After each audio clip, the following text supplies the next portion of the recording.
Lukey used to spend his days making sure that drugs were not smuggled into Singapore. Retro was an expert at sniffing out explosives. But since their retirement from the police K-9 unit, their lives have become more carefree.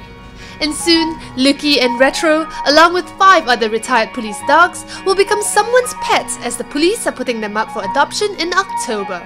So once they hit around 7 years and the working capability is not to our police K-9 standard, they were put up for adoption, or maybe a dog with illnesses, yeah, they were put up for adoption. The dogs are not supposed for any working purposes. Yeah, they are actually meant to be kept as house pet. The police started the practice of rehoming former police dogs since 1984, holding up to 3 adoption drives every year.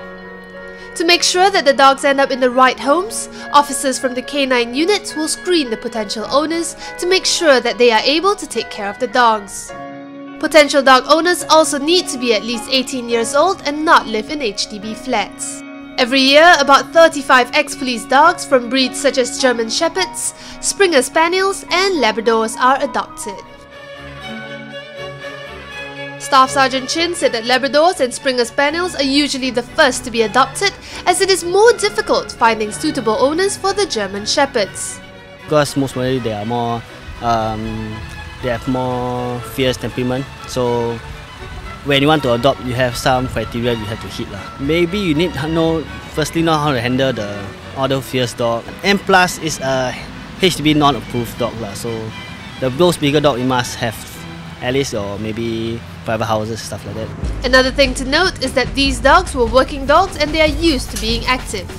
Maybe the owner need to give more time to the dog, spend more time and exercise or even play with the dogs.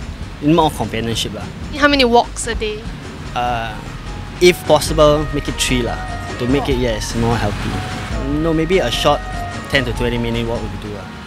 In our next clip, watch how some tender loving care turned the hard-nosed narcotic detector dog into a friendly, playful pet.